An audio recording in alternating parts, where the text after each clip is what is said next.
Welcome, parish orphans and retrogrades, to day 4 of Cathmin Gov Week.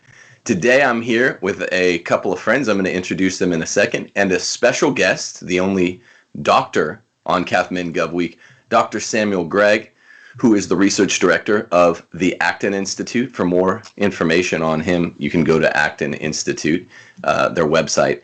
Really, he's written a bunch of super important books, a bunch of super important articles. What we try to do here on Rules for Retrogrades on Cathmin Gov Week is to expose you to one or two of them in detail. So we're going to be talking to him about an article or two most relevant to Cathmin Gov Week. But he's written a bunch more, and you should check him out. Here are Chadwick Middell, wave to the camera there, Chad, and Cooper Adamo. Actually, two research assistants of mine that are so very important that they worked their way onto Cathmin Gov Week and Rules for Retrograde. No, these guys are, I'm writing 2 books this summer, and for one of them, absolutely essential to the development of the book. The book I'm doing, that's the equivalent of How Did Modernism Infiltrate the Catholic Church? So what's up, guys? How are you? Doing good. Good to be here. So, Dr. Gregg, we're gonna jump into it with you. Mm-hmm. Recently, you've written an important article on Acton about the infamous, how should I say, explosive article that Adrian Vermeule wrote last month, set the internet ablaze. Right? It's on the common good constitutionalism, and it's about moving past originalism, where he doesn't make jurisprudential arguments. He makes an argument as a constitutional scholar about being a good Catholic and what Thomism requires and what Catholicism requires. Really, I think it's as fruitless an endeavor that he undertook to say that Catholicism requires that we overcome originalism, as it would have been if he'd actually done his job and written against originalism as a jurisprudent. Both are barred ways, so to speak. Excellent article you wrote there on Acton, Aquinas versus Vermeule. Can you say a word on why you felt you needed to write this article? Well, there's a number of reasons. One is, I think it's an important debate that's going on among Catholics in the United States concerning how we understand the American founding. And there are people American Catholics who really think the founding is fundamentally flawed, and Professor Vermeule is clearly one of them. The second thing, I think, is that there is an underappreciated attention to the way in which Catholic teaching, natural law theory, all of which, of course, comes together in many respects in the works of Thomas Aquinas, the way that a strong case for limited government is very plainly in important parts of the Summa, but also the broader tradition of natural law, starting really with Aristotle and continuing down to the present. And I thought it was important to point out that if you look at the way that Aquinas talks about the role of the state, and if you understand how Aquinas regards the conception of the common good for which the state is responsible for, you soon realize that in this work you find a sophisticated argument in favor of limited government that is not based on relativism, that is not based upon a positivist understanding of the nature of law, and in fact does hold that law, properly understood, does have a certain role in shaping the moral culture. Because the tradition, as Professor Vermeule was describing it, I think was actually quite foreign to this authentic tradition of limited government, its role vis-a-vis public morality, public culture, and the common good that is found in the writings of Aquinas and which you also find in works, of course, in very important documents such as Dignitatis Humanae. So I thought it was very important to get this argument out there because, as I know you know, this is underappreciated, even among many Catholic scholars who have been writing about politics and government for a very long time. Yeah. Thomas's teaching on the limited state, which has its basis in Thomas's appreciation for Aristotle's ethics and politics, where there are some real interesting lines, are as vastly underestimated and misunderstood as, I don't know, Dignitatis Humanae's. Yes. As the appreciation for Dignitatis Humanae's deep Leonine roots. We had Thomas Pink Dr. Thomas Pink on the show. He's the master of it, and he is awaking from their dogmatic slumbers lots of traditional-minded people that heard tell from one Archbishop Lefebvre that this is a deeply modernist, troubled aspect of the council, and it's not. There are troubled aspects of the council, but this is not one of them. And they go together conceptually. But you, aside from you, and this is what I was working on my dissertation on at the Greg when I was forced out, is the Aristotelian roots of limited government that are real in Book 5 of the Ethics and Book 3 of the Politics, and Thomas is keen to pick up on them. You're the first guy I've ever seen talking about. I mean, we're having also on the show tomorrow Robert Riley, who yes, we cross-consulted much on our founding books. His Founding on Trial book we're talking about tomorrow, and he called me every day, or it was multiple days per week, 3 or 4 days per week, and we were consulting, trading notes. When he was finishing last summer, Chadwick was at one point slated to help him out with some of the research there, dynamite researcher. And he knew that I'd written Catholic Republic and your Tea Party Patriot. We're all going in the same direction, these 3 books. And they're, aside from you and he, I've never heard anybody else who really seems, outside of some super rarefied air in academia, I've never heard anybody else that even knows Aquinas is a legit small government advocate. Again, not a positivist, but people that take those 2 groups to be the same.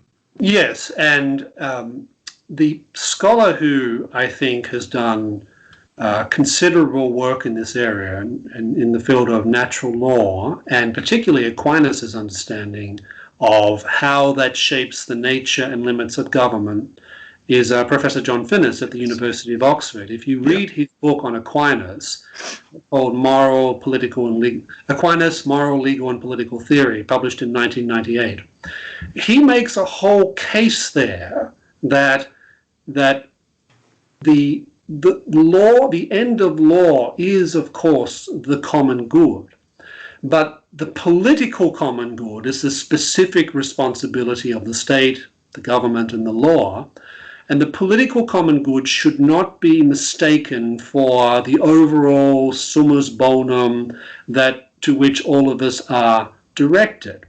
He also makes the case that if you look at particularly the Summa Theologia, you look at question 98, you look at question 100 in the first part, it's very clear. There's a very subtle and nuanced presentation of the role of law vis-a-vis justice, vis-a-vis the acts of free choices of individuals within certain spheres. It makes it very clear that the common good is not a license for the state to do all the sorts of things that I think people like Professor Vermeulen believe it has a warrant to do. This is, I think if you situate Aquinas in the context of the time he's writing, it's no coincidence that it's really in the medieval period, particularly in the 13th century when Aquinas is writing, that you find theories of limited government starting to gather apace throughout the Catholic world. Now, this is partly a question of the effects of the struggle between the ecclesial realm and the temporal realm that was going on at the time. Right. But it's also at this period of time when a concern for liberty, libertas, really rises to the fore in a way that was at the time unprecedented in the history of Western culture. So we shouldn't be surprised that when it comes to the common good or the political common good for which the state has responsibility, we shouldn't be surprised that it carves out considerable space for individuals to make the types of free choices that contribute to human flourishing, which means that you do need to allow people some space to make the objectively wrong decisions. Right. But you have to do that in a way that's consistent with the demands of the political common good. Now, this is something that I think that Aquinas treats very carefully and with a high degree of sophistication. And it involves, I think, him understanding that law really makes precepts. He says this in question 100. Law really makes precepts about acts of justice. So that's different from acts of virtue. Now, some acts of virtue do obviously fall under the auspices of what justice is concerned about, but not all of them do. And general justice versus particular justice. One's a virtue, one's not. General justice is, or what Aquinas sometimes calls legal justice, right, is really a synonym for what we call the common good today. Yes.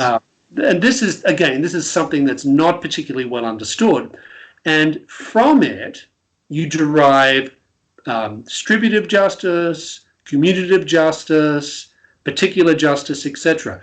Now, this is all worked out in a very sophisticated way by Aquinas, and I wrote a number of years ago an article in which I suggested that one of the reasons why we have seen some Catholics drift in the direction of, for example, a concern for social justice that involves the state doing all sorts of things, which neither you or I would think is wise, involves a departure, which really begins with some early modern scholastic thinkers, from the classic understanding of the relation of general justice, commutative justice, and distributive justice, the way they fit together as explained by people like Thomas Aquinas. I mean, I don't talk about that in the Vermeulen article, but I talk about that in another piece.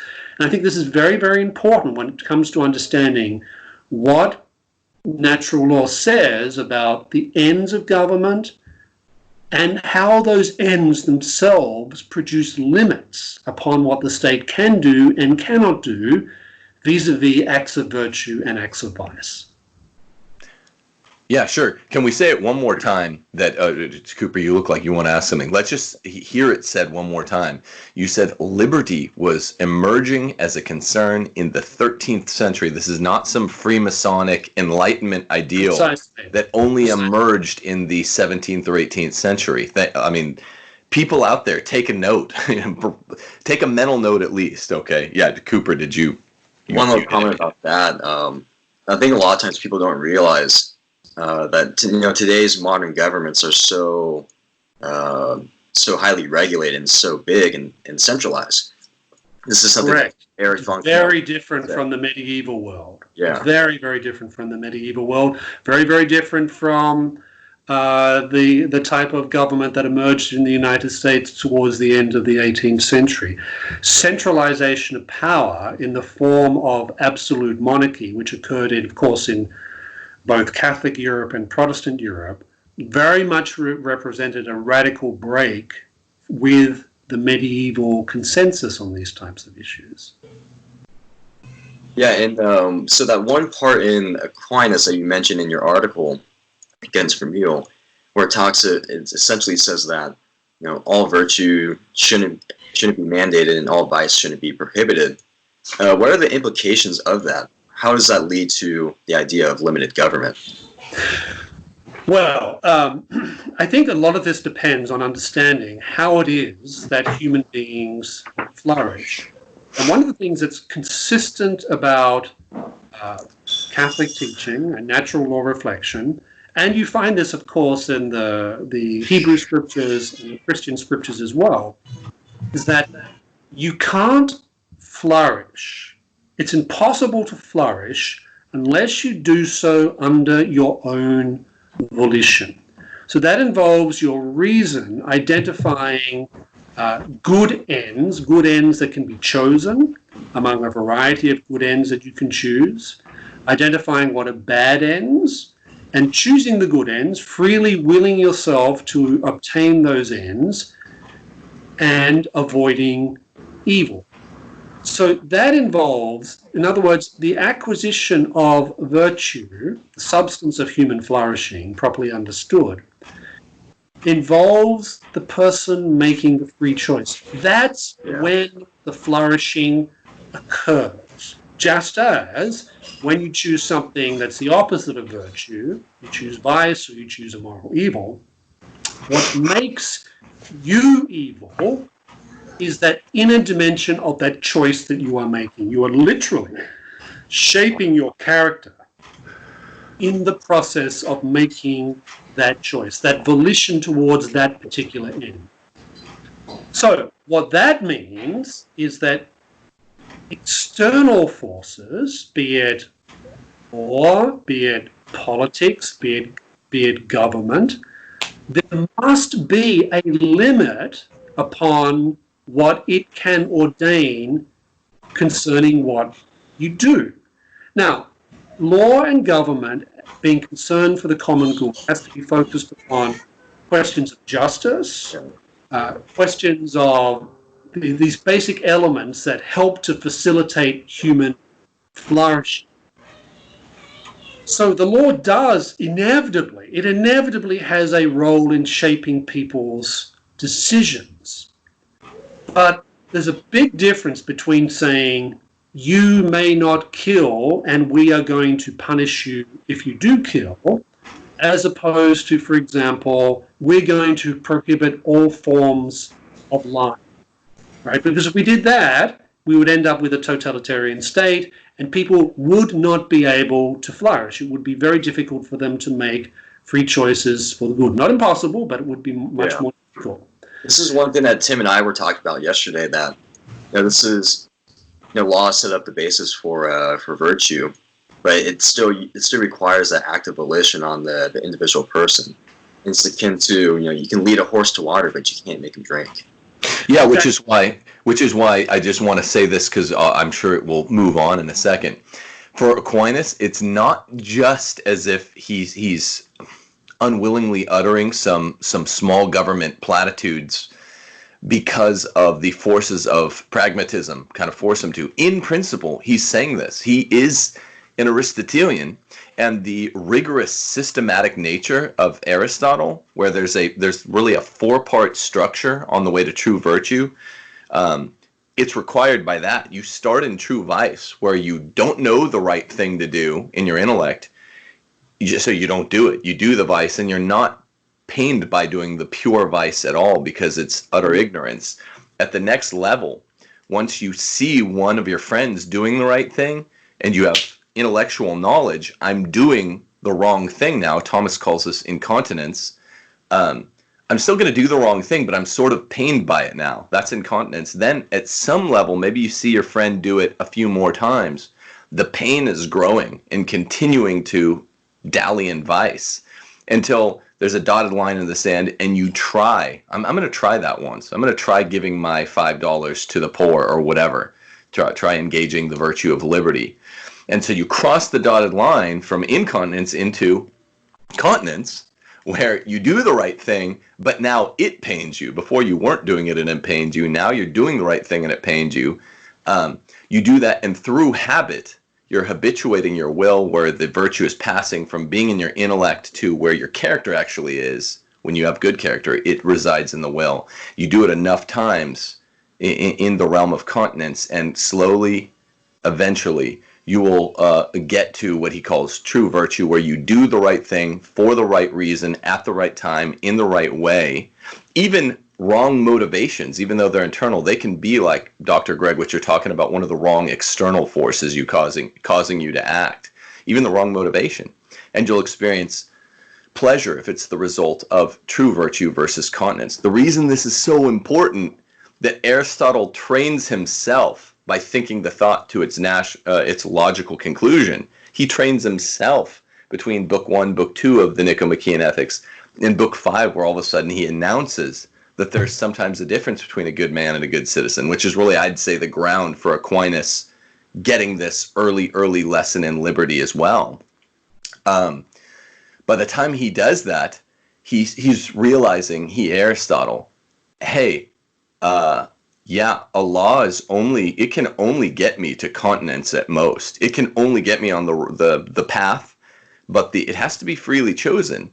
And therefore, Aquinas takes that and he says, if we're legislating all morality, as it's called nowadays, even in the realm of lying or, giving really good parties for people whose birthday is, whatever virtue we're talking about, we want to leave most of this to people's characters so that we don't divest them of the opportunity to become good people. It's not just a practical principle. It's a systematic principle in Aristotle and Thomas as well. And people like Vermeule, they miss it big time. I don't know which of this Vermeule has ever even scanned, to be honest. Well, here's the thing.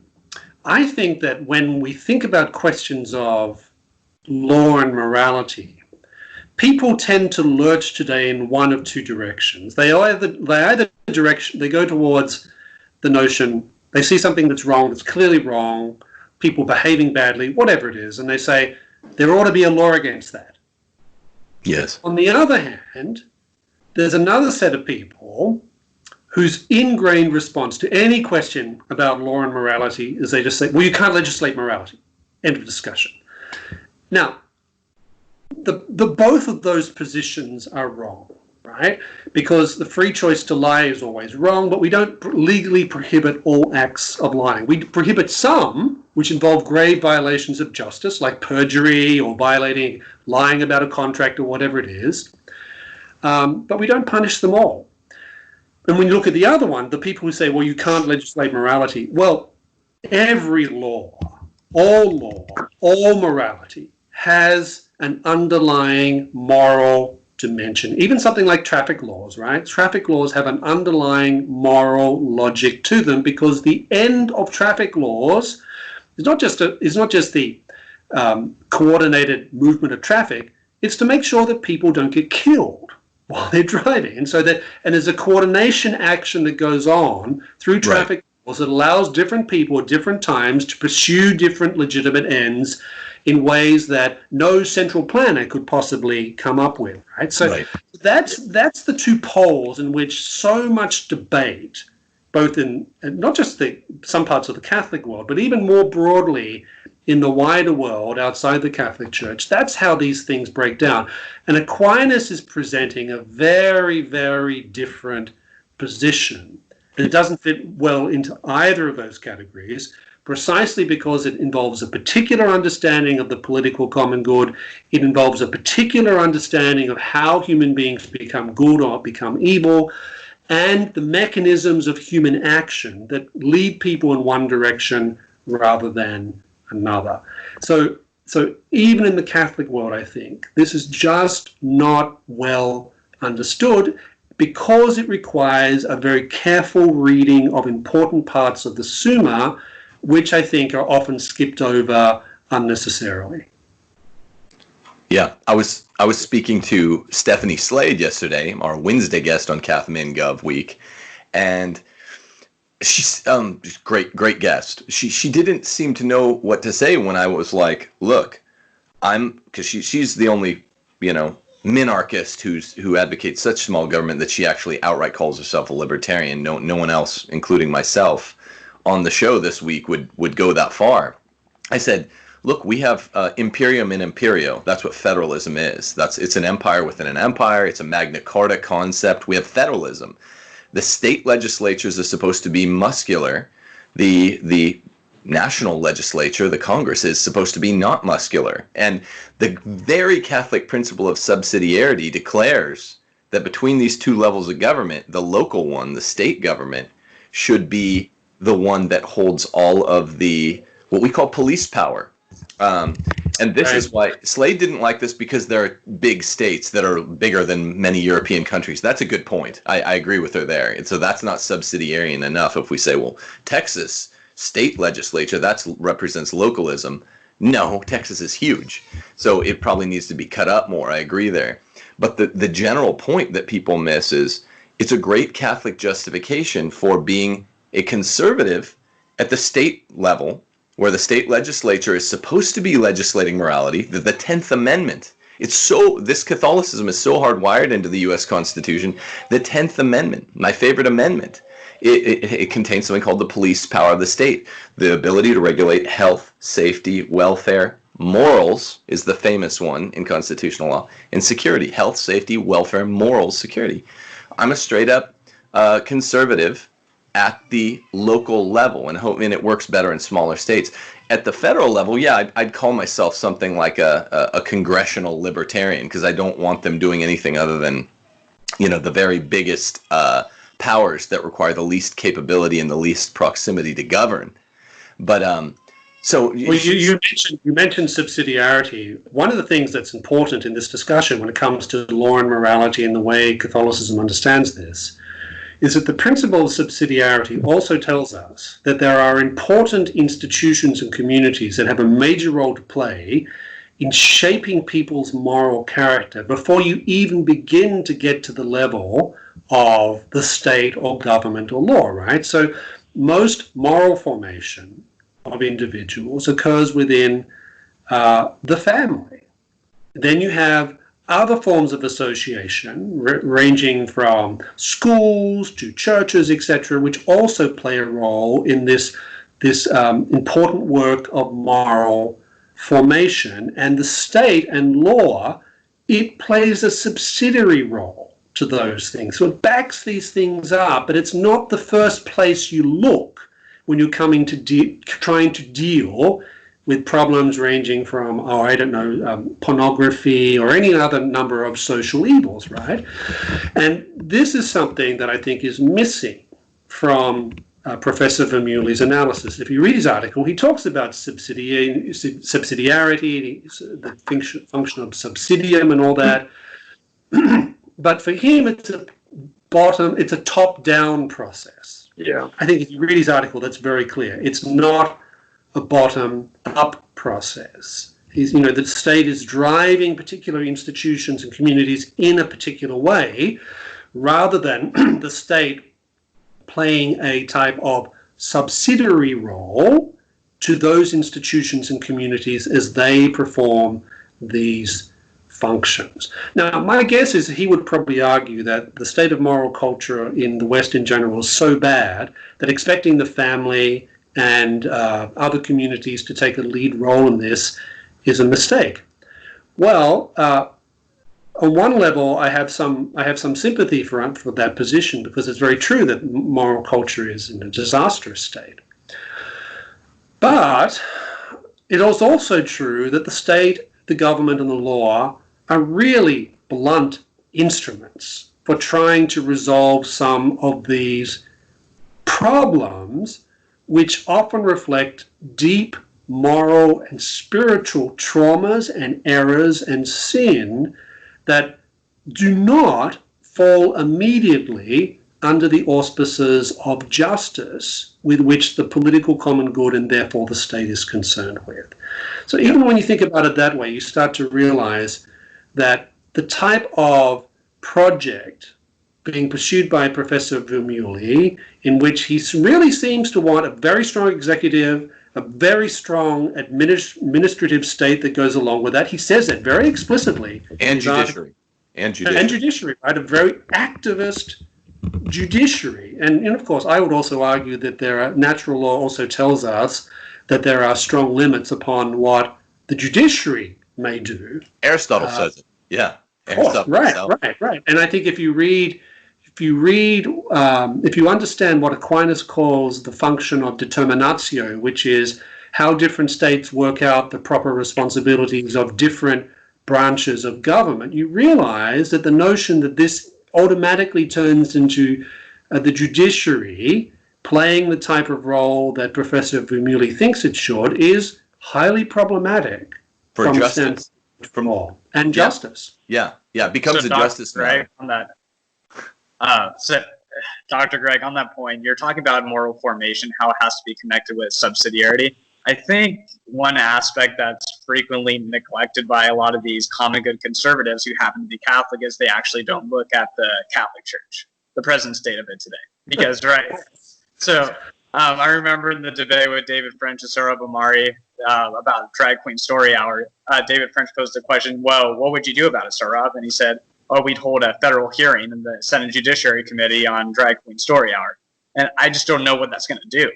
I don't know how that's going to help anything. While if we look at the Catholic Church, for example, we have 39% on average Mass attendance. A poll was done last year that 1/3 of Catholics who attend Mass don't believe in the real presence of the Eucharist. In 2018, we had the systematic sex abuse crisis, which went up.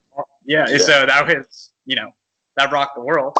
And we have half of Catholics voting for Hillary Clinton back in 2016. So we always talk about ordering the state to the common good, especially the federal government when it comes to this debate.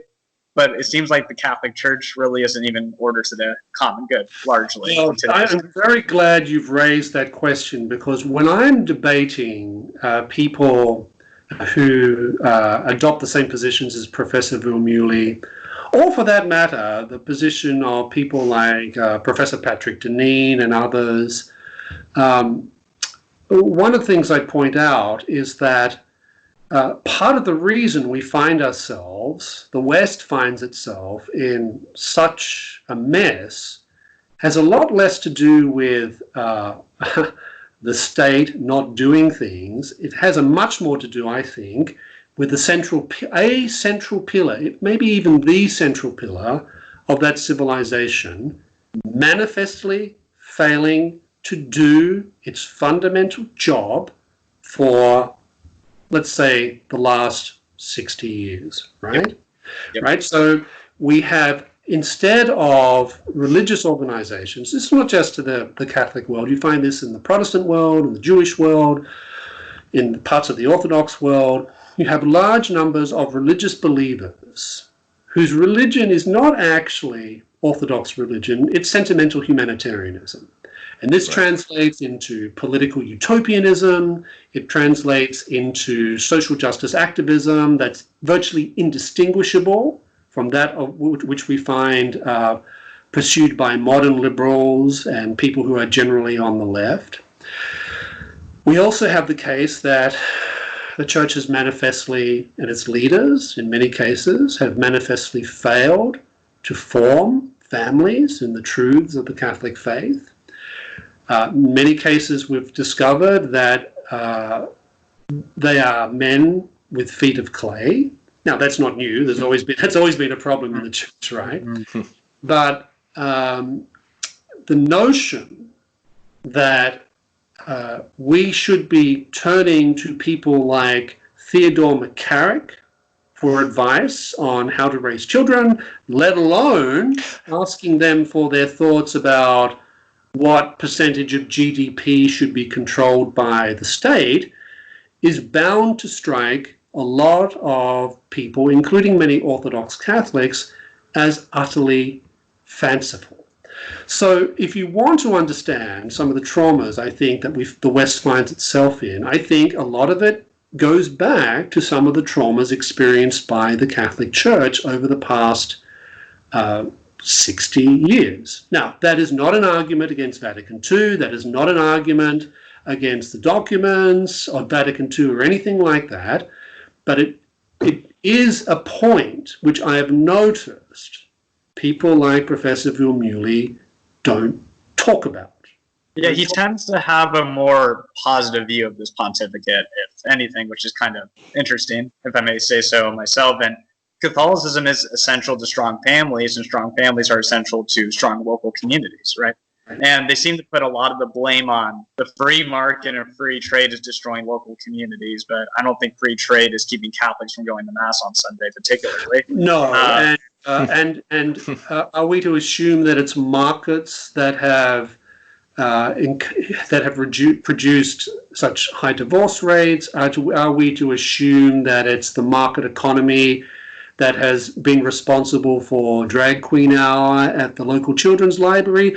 Maybe that's got something to do with the 60s, the 1960s, the sexual revolution of the 1960s. Welfare state as well. All these, maybe it's got something to do with some of these things. So this is another point of dispute, I think, between people like myself and Professor Vermeulen, and in different ways with people like Professor Deneen, is I very much dispute the cause and effect that they invoke for many of these problems, as well as the genealogy of ideas which they articulate when they're trying to explain different things. So when you have people like Professor Deneen, who more or less says, or more or less argues, that Madison's Federalist 10 gives us Drag Queen Hour at the local children's library. Right. Well, I think there's a few more things going on than that. And to take something like Federalist 10 and say, well, obviously, and to pretend that this is not written in a context where most people are religious believers of one form or another, in which natural law is taken deeply seriously by not just Catholics, but lots of most religious ministers in a highly Protestant setting. All that, I think, suggests that there's some major conceptual problems with arguments being produced by people ranging from integralists to those who describe themselves as post-liberals. I think, one more thing. So I think one thing with the diagnosis further with the post-liberals and common good conservatives is they make it sound like Calvin Coolidge has been in the White House for like the past 100 years or so. And I think there's been a libertarian consensus in Washington, D.C., right? Even though we've had the New Deal, the Great Society, $25 trillion total in debt, an extensive welfare state bureaucracies, etc. So if subsidiarity is supposed to be the moral imperative that it must be brought to the most local level possible, and the exception for the higher power to come in, that's only the exception. Well, it seems that the exception has become the rule when it comes to American governance. So I'm kind of stunned when they're saying, "Oh, hey, we need another top-down solution for top of all the other top-down solutions." Right. No, this is another very important point, because when I see people, so for example, some of these people who are advocating extensive use of industrial policy right now, most of whom are politically on the right at the moment.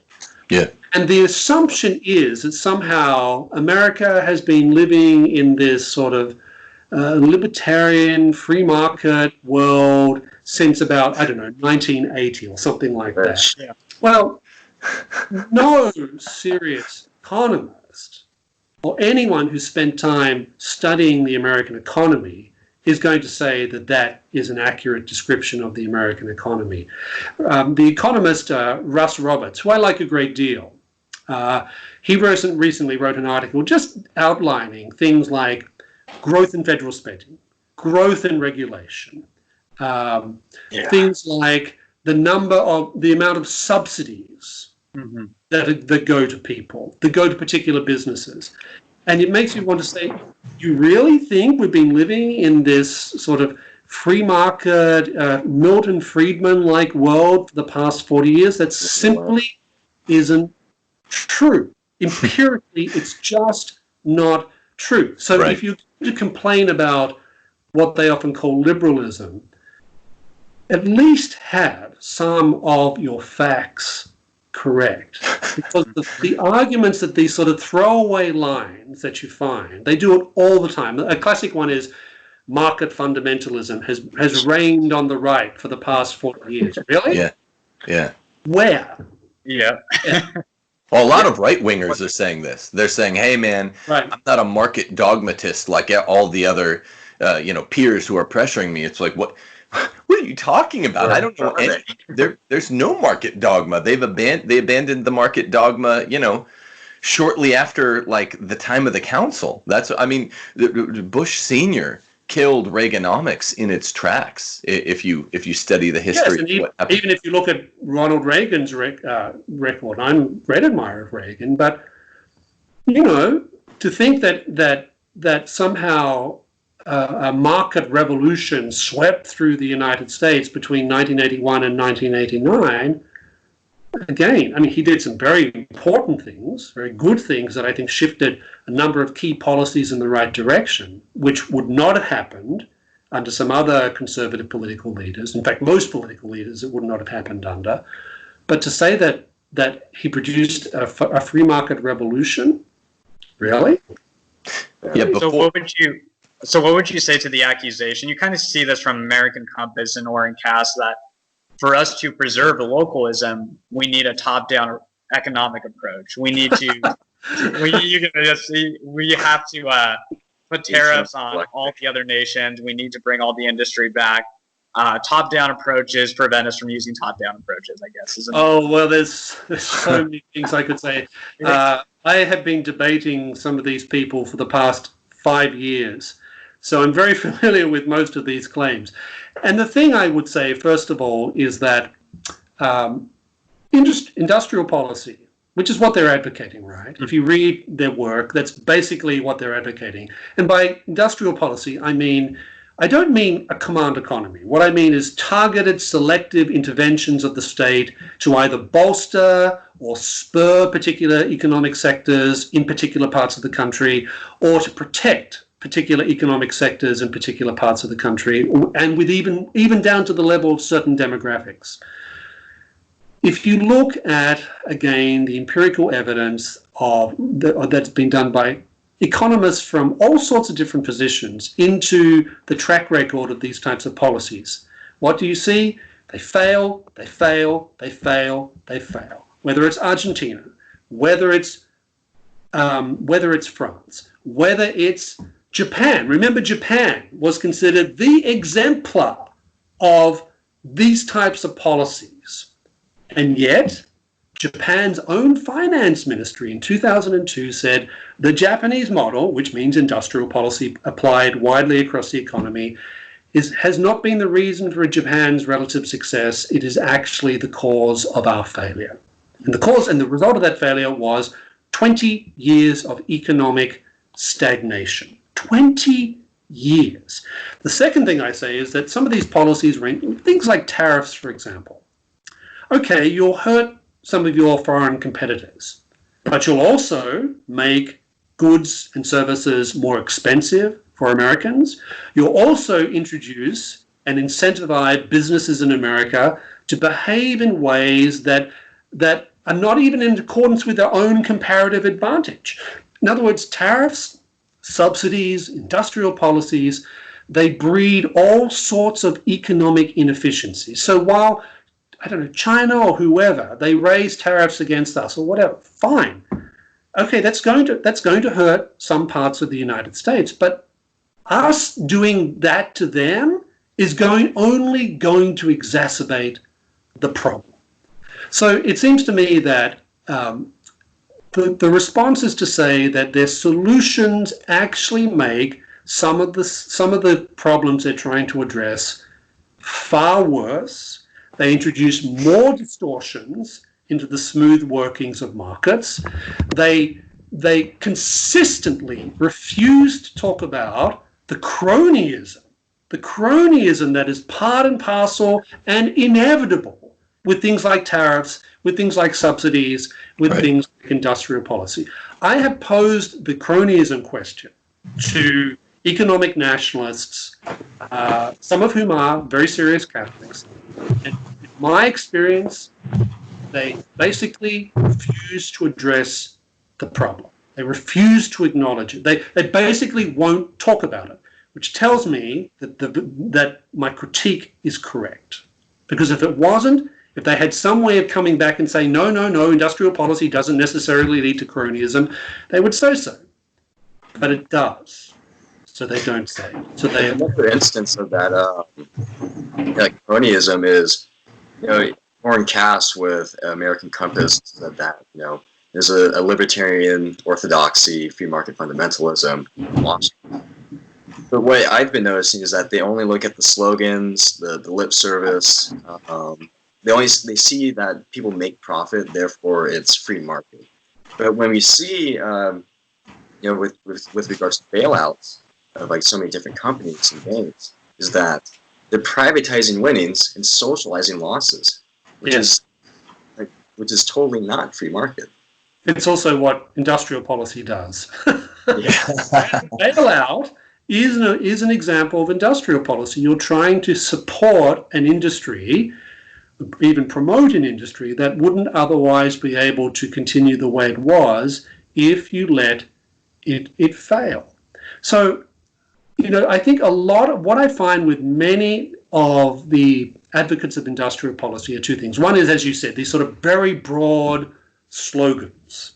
You're a market fundamentalist. We've been living under the conservatism has basically farmed out or rented out its policy agenda to libertarians, et cetera, et cetera. It's just not true. So that's one thing. But the other thing they do is that they'll pick really very specific things. Like the one they always pick is microchips. So they'll pick particular products and say, see, this is why it's a mistake for us not to have a domestic monopoly of these sorts of things. So they take these little examples and then magnify them to the whole economy. So the problem is, of course, is that things like industrial policy, they provide us with a sensation that we're doing something, right? We're doing something to fix a problem. Yes, we have this problem with men of a certain age who can't get jobs, so we'll fix this by an industrial policy. And that provides a certain sense of satisfaction to politicians and the experts who advise them on these things, that they're fixing a problem. But in the long term, those things don't work. They only introduce more dysfunctionality. They slow down the necessary process of adjustment that's required if you're going to have a dynamic economy in which creative entrepreneurship is creating new things, better things, and also rendering certain things redundant. They basically think that you can somehow short-circuit all that. But they have the sensation that they're doing something. They care, and the way they show that they care is by having the state intervene. It's a characteristic action bias that's shared on the part of that they share across the boards. Yes. On the post-liberal right. I mean, think about what they say. My team. Imagine being a coach of a basketball team and the other team just sunk 3 threes or something. There's always pressure on the coach to call a timeout, even if they were 3 very lucky shots, long threes right. Or something. Call a timeout and do something. It's like, we have no policies that can speak to that, right? They're 3 very lucky shots, or the other team just has Steph Curry, one of the two. But either way, calling a timeout does no good. Think about it. It's likenable to what we were saying in the last segment, that guys like Vermeule and Deneen share about judicial activism, right? Presidential activism, administrative regulatory state activism. They say, let's just do something to look like a coach that's making moves. We're making power moves. Even though when you have a long look at the numbers, when you have a long look at the theory, the X's and O's, this isn't going to do anything. It's more. Right. This is why I associate post-liberalism with populism. I mean, its economic component is certainly populism. Particular populism, Aristotle would call it. I'm saying in general, there's a populism that characterizes all of their calls for the end of liberalism and liberty, because they're just saying, let's do something, even though we know it won't work.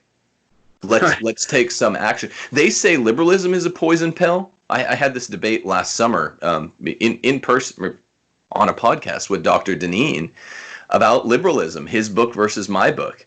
And he kept saying poison pill, poison pill. It's like, no, liberty can be misspent. But at least, and misused. Absolutely. It can be abused. Who denies this? It's unbelievable. And really, to think that Madison, when he was writing Federalist 10, is sort of thinking, hey, I'm going to produce the most diverse society in the world in which moral diversity will prevail, in which one choice for this is the equivalent of that. that essentially my understanding of diversity and pluralism is a type of endorsement of moral relativism. What? Mm-hmm. No one who had read anything about the way that most of the founders wrote and thought could possibly believe that. Now, I have to represent my own interest here. I do have we have to either control, to remove the cause or control the effects. I do structurally. I wish we could go back and have Madison listen to his fellow Virginians like George Mason, who were arguing a structural. The former is better than the latter when it comes to removing the causes. In some cases, all the classical Republican theorists do say, remove the diversity, or how do you have a res publica without it? But he's not a moral relativist. I think that's right. And there is, as you know, within natural law theory, there is a legitimate pluralism in the sense that all of us can participate and pursue the virtues in different combinations, in different ways, depending on who we are, what our talents are, what our station in life is, what our responsibilities are. So there's no incompatibility between, at least on the level of principle, between a society that's pluralist and one that believes that there are moral truths and we can know them. Sure. There's no fundamental contradiction between the two things. Which is the point that Riley made. There's a good back and forth, just for viewers out there, in the Claremont Review of Books between Robert Riley, tomorrow's guest, actually interviewing him today, but it'll air tomorrow, and Patrick Deneen on Federalist 10. I believe they're talking some about Federalist 39, if memory serves, and what the role was. I think I was taking a little score, and I'm like, Riley made all the good points, and of course he's on our side of things, right? He's a pro-liberty guy, pro-American founding guy. I did like the spirit of what Deneen says about at least Federalist 39, but where he takes it, the blaming liberty, which is just a non-interventionist principle for the misuse of liberty, is like blaming a gun for a murder or a car for a car accident. Yeah. It's so absurd. It also just ignores that the context in which the founders wrote, they all believed in natural law. They really did. That's not a debatable point. Even someone like Jefferson, who's basically an Epicurean, the concept of that there is no natural law, he would have considered that ridiculous. But even to say, well, you don't think that the failure of the church to do its job, the influence of German historicism, progressivism, the 1960s, the sexual revolution, the Gramscian Marxism on the campuses, you don't think that's got a lot more to do with the current dilemmas we find ourselves in than a group of men writing in the 18th century who were in a very culturally Christian society and in which natural law was taken deeply seriously? You think they're responsible? That's a great inquisitive face. But they totally neglect the French Revolution. Of course, right. I mean, the American Revolution was never an anti-religious movement. It never was. Even people like Jefferson, who clearly had issues, let's say, with Christianity, or someone like John Adams, who's plainly a deist, I think, even them, they're not trying to marginalize religious discourse or religious contributions or philosophical positions that, like natural law positions, that have clearly been transmitted and influenced by religious institutions. None of them are doing this. In the French Revolution, it's very different. The move is to de-Christianize society, to remove the institution of the church from the public square, things that no American founder envisaged at any point. Yes, you have people like Thomas Paine, who clearly absorb a great deal of the sort of Jacobin view of religion. Fine, but guess what? He's one in maybe 1,000 when it comes to thinking about these sorts of things. So, so this is what I mean about the genealogy of ideas, of situating people and what they say in the context of their time, so that you can come to a deeper understanding of what they really meant by what they said and what they clearly did not mean by what they wrote and said.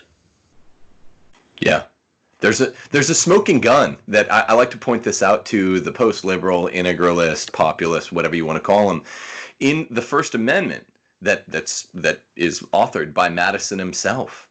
The original meaning, as understood until 1946, when we really did have 7 of 9 Freemasons on SCOTUS who overturned it self-consciously, saying we're reversing the meaning of the religious clause, depending on who you are, clauses, establishment and free exercise clauses of the First Amendment. It's the proof, right? To all those integralists out there, Dr. Greg, guys, it's crazy that they don't know that 8 of the 13 states were integralist. They were, that the First Amendment means the national government can't establish a sect of religion. 8 of the 13 states are set aside. I mean, all 13 of the 13 states in 1791 were set aside because the Bill of Rights wasn't incorporated against the state legislatures yet. They were said, you're allowed to have a state establishment of religion, and 8 of 13 of them took them up on this, right? They literally had, and they're Protestant states, so it wasn't what the Catholic integralists want. But the whole point of the First Amendment was to protect these state legislative religious establishments, an official state religion in more than half the United States, against incursion by the government. Now, in Everson versus Board of Education in 1946, they self-consciously said, this means the opposite. We're going to protect the state from religion. Right. Obviously, about 50, 60 years beforehand, the 14th Amendment had allegedly incorporated the Bill of Rights against state legislatures as well, which vastly retipped the balance of power between the national government and state governments. States are supposed to be able to do these things that are talked about in the first 8 amendments, the Bill of Rights, that the federal legislature, the Congress, wasn't. Now, I know people go to sleep when they hear about this, but it's really, really important. It proves beyond a shadow of a doubt that the American Revolution was not Jacobinist. Right, and here's the other thing which I find disturbing on the other side of the ledger is, and this is not so much true, this is not true of Professor Deneen, but I think it is true of Professor Vermeulen. It's not just that he wants to use the state to achieve certain ends. There's a strong, frankly, authoritarian conception of the state that is driving his thought, which is alien, I would argue, to both Catholic faith and the natural law tradition. And the history of people. When you are invoking people like Carl Schmitt, a major legal theorist of the National Socialist regime, who wrote articles defending Hitler's purge of his enemies within the party in 1934, who consistently afterwards, even after the defeat of Nazi Germany, even after that, he went on to basically justify all sorts of authoritarian moves and political conceptions after 1945. He's your sorts of reference for these things. That, I think, is problematic. Yeah, without a doubt. Yeah.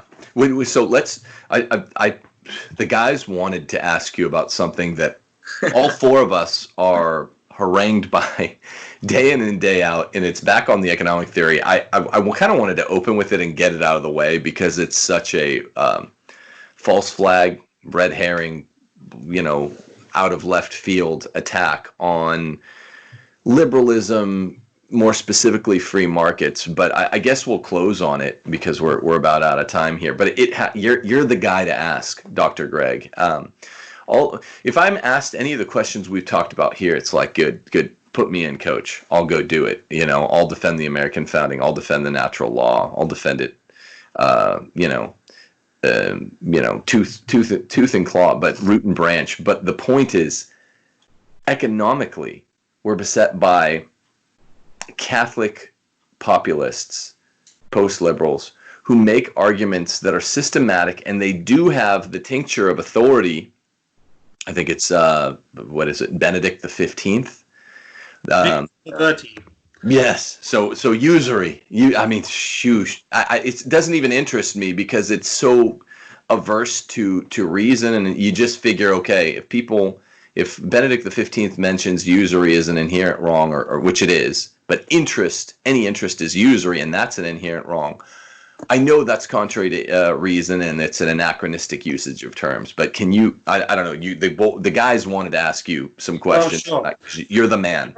I wrote a book which came out in 2016 or maybe 2015 called "For God and Profit: How Banking and Finance Serve the Common Good." So obviously, I spent a great deal of time writing about the usury question because this is the issue that always comes up. And what's interesting about this is it's just not that complicated. It's just not. The two scholars who I think did the best treatment of this issue in the 20th century, one was John T. Noonan, Jr., who ended up as a judge in California. He wrote a book called The Scholastic Analysis of Usury. And the other person was Father Thomas Devine, S.J., who wrote a whole book on the subject of usury and interest. And what do they conclude? Well, in very brief terms, because this is an argument that went on for centuries within the church, both in the Catholic world and the Protestant world, went on for centuries. These people were arguing about it. But basically what it means is this. What was the problem with usury? The problem with usury was that it viewed money as sterile. Right, so money was seen as sterile. It was not productive, and when you charged for it, it was like charging people for the use of the air around you, or something like that. It wasn't productive. It wasn't. Now, in the ancient world, and in the world up until around about the late 10th century, money was sterile because people lived in economies that were not productive. They weren't creating wealth. That all shifts in the late 10th century, 11th century, what's called the commercial revolution. What happens? Well, a couple of things happen. One is you have surplus capital starting to develop. You also have people starting to understand that you can deploy surplus capital in ways that are economically productive. So if you give or lend this capital to other people, which of course comes in the form of money, then you can legitimately charge people for using what is your thing and which you could have used to be economically productive in different ways yourself. So long and short of it is, money as money is sterile. Money as capital is not sterile. So charging interest on something that's sterile is wrong. Charging interest on something which is by its nature productive is a completely different situation. And so I talk about this at length in my book. I gave a lecture at the Pontifical Urbanianum University at the end of last year, I think it was, addressing this particular subject. And I go through point by point and show how the church's teaching developed on this. So usury is still wrong, right?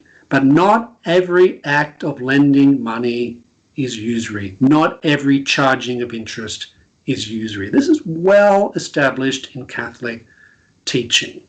And I think it's often a red herring that's introduced into subjects as a way of trying to attack capitalism, because as you know, capital plays a pretty big role in the workings of capitalism. And it's a way of attacking the financial sector, which is particularly important in the context of the American economy, but is also provides all sorts of services that make capitalism and the economy work, make economic growth occur, and give us wealth which we can use for all sorts of good ends. Well put. Very simple too. Yeah, and I think just one quick point. Pius XI, when he's talking about capitalism in Quod Crucio Anno, He does mention usury, but he also mentions how capitalism is not evil in itself, Correct. implying that usury is not essential to capitalism. Exactly. No, this is right. Now, are there cases of usury? Absolutely. There are cases of usury which occur. But the notion that charging interest on capital is by definition usurious is simply not true. It's simply untrue. And the church's development of doctrine over many centuries on this subject reflects that. It reflects a deep understanding of the workings of finance and capital, which I wish some of our fellow Catholics had a better grasp of today, because then they would understand things like financial markets, capital markets, and the role that interest plays in helping to allocate capital efficiently and effectively over long periods of time. Yeah, I motivate the view, Dr. Greg, that there has been an infiltrate. We've been using this word a lot. I was with Dr. Taylor Marshall on TNT. Really, I'll restrain myself here. Helping to formulate in the on the Catholic rite, the traditional Catholic rite, the thoughts about a kind of infiltration that happened really over the 1800s and 1900s. That went into the Catholic clergy, and it trickled down to the Catholic laity. But what's never talked about on the traditional Catholic rite, particularly on the issues of post-liberalism, integralism, and the rampant attacks on free enterprise, is an infiltration also by the socialists of the Catholic rite and the popular rite writ large. And it takes place, usually they'll come across with this usury issue. They'll come across with some wacky, hateful theories about the Jews and free enterprise. This stuff I didn't realize until I was doing the TNT podcast with Marshall, just in the comments section, how much wackiness there is, and how infiltrated the Catholic rite has been infiltrated by outright socialists. They say infiltration, get red pilled. I was at the cutting edge of popularizing those ideas, to not to pat my own back. But we weren't just infiltrated by the left on the center aspect of what would be called Catholic faithful, sensus fidelium. The socialists are so clever. It's the diabolic psychology. He's attacked from the what's called the far right as well, hasn't he? It's socialism. Well, what's interesting is that in more recent years, including this year, we have seen a number of these post-liberal Catholics invoking certain Catholic thinkers from the late 19th century and mid-20th century who are deeply problematic. People like Charles Maurras, for example, and who are proposing, who basically, in his case, reduces Catholicism to politics. That's why he was condemned by the Holy See in the 1920s, I believe. But the other thing I find is that if you scratch the surface with some of these people who are arguing these positions we've discussed about usury, I'm afraid to say that it's not long before some of the worst anti-Semitic conspiracy theory starts to come out. Yeah. It's just, it's undeniable. And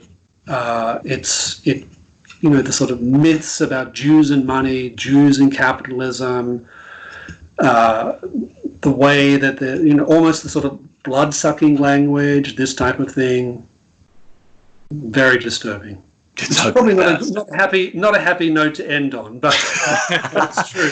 But look, these are the people that you're combating every day. These are the people I'm combating every day. Catholic Twitter is befouled by these kinds of talks. So it's not like, oh, well, it's a dark note to end on, and we went someplace that people aren't seeing every day on Catholic Twitter. The more post-liberal it's become. And of course, we're not talking about people like Vermeulen and Deneen. We're talking about the people that are appropriating some of their arguments, some of their bad arguments, and they appropriate them in a certain direction. It's a directional kind of followership that these people have. And it's not, I mean, you're not on Twitter as much as I am. These guys are on Twitter probably a little more than I am. It's Catholic Twitter is one of the ugliest places on earth, and is most befouled by these weird, wacky, socialist, anti-Semitic theories that are really, I thought they were like a joke, before I got on Twitter. I haven't even been on Twitter that long. And before I started doing the TNT show with Marshall, I was like, wow, I thought the left made up anti-Semitism. That was really my view before 2018. Nope. It's bubbling back to the surface in 2018, 2019, 2020. And people are noticing. Yeah. I have Jewish friends who notice this. Yeah. Yeah. How could they not? It's become, I mean, what was the poll in Europe? Popularly, it was something close to 40% of all Europeans own being anti-Semitic in some fashion. I'm forgetting. Absolutely. It's crazy high. Absolutely. Yeah. So if there's an infiltration, and they always say, I mean, not always, but often in this I word, infiltration is byplay. It's an insinuation of an anti-Semitic conspiracy, right? They say, oh yeah, we know who this really, or they'll even say, Tim, you talked a lot about the Masons. Isn't this really all Jews? I'm like, I'm not saying none of the Masons were Jews. It seems several of them were, but this has nothing to do with Judaism. And if anything, there seems to be an aspect of controlled opposition by socialists implanting in the right wing, the Catholic right wing, lots of their attackers on free enterprise, lots of their attackers on the liberal West. What's good in the liberal West, not the moral degeneracy of the West. So yeah, infiltration seems to have worked both ways. Well, it's as I said, it's not a happy note to end on. But one of the things I think that is uplifting is when you read people like Aquinas and others on what we talked about at the beginning, the role of the state, you start to realize that Catholic and natural law thinking is much more subtle and much more nuanced than most people, including some of those who purport to hold to it, much more nuanced and sophisticated than they even realize.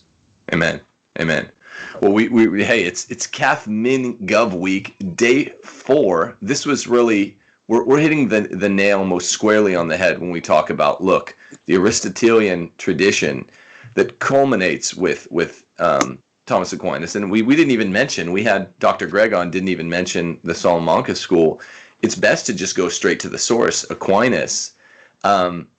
It's sort of the most Cath Min Gov-ish that we can get here on Rules for Retrogrades, is talking directly about Aquinas's real positions were incredibly refined, incredibly subtle, and shockingly anti-statist when you get into the meat and potatoes. But yeah, we're out of time.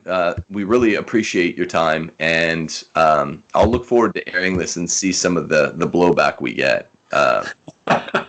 Thank all three of you, Chad, Cooper. Thanks. Thanks for coming on, Dr. Greg. Yeah, it was great.